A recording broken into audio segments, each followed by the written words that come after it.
ទី1ធ្វើពី Chester ទៅ Chester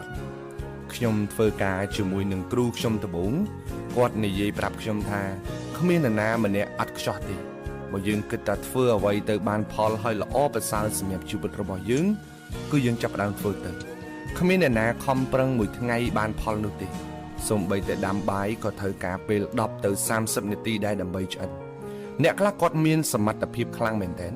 ប៉ុន្តែអ្វីដែលគាត់មិនទទួលបានផលនោះគឺខ្វះភាពក្លាហាននៅក្នុងការចាប់ផ្ដើមធ្វើវាចាំមាននេះចាំមាននោះមិនទាន់ដល់ពេលមិនទាន់ត្រៀមខ្លួនហើយជាដើមត្រូវចាំថាអត់មានអ្វីដែលអាក្រក់មើលជាងការចាប់ផ្ដើមទេ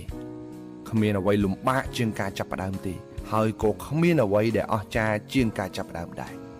កុំចាំចេះស្ទាត់ចាំចាប់ផ្ដើមរៀនធ្វើតិចតិចតក់សឹមទៅធ្វើបដារៀនបដារហូតទៅដល់ចេះស្ទាត់ការងារវាពិតជាបង្ខំមនុស្សឲ្យរៀនមែនតើប៉ុន្តែបើយើងមិនចាប់ផ្ដើមយើងនឹងរស់នៅដោយគ្មានសម្ពាធទេចុងក្រោយយើងនៅតែប៉ុណ្ណឹង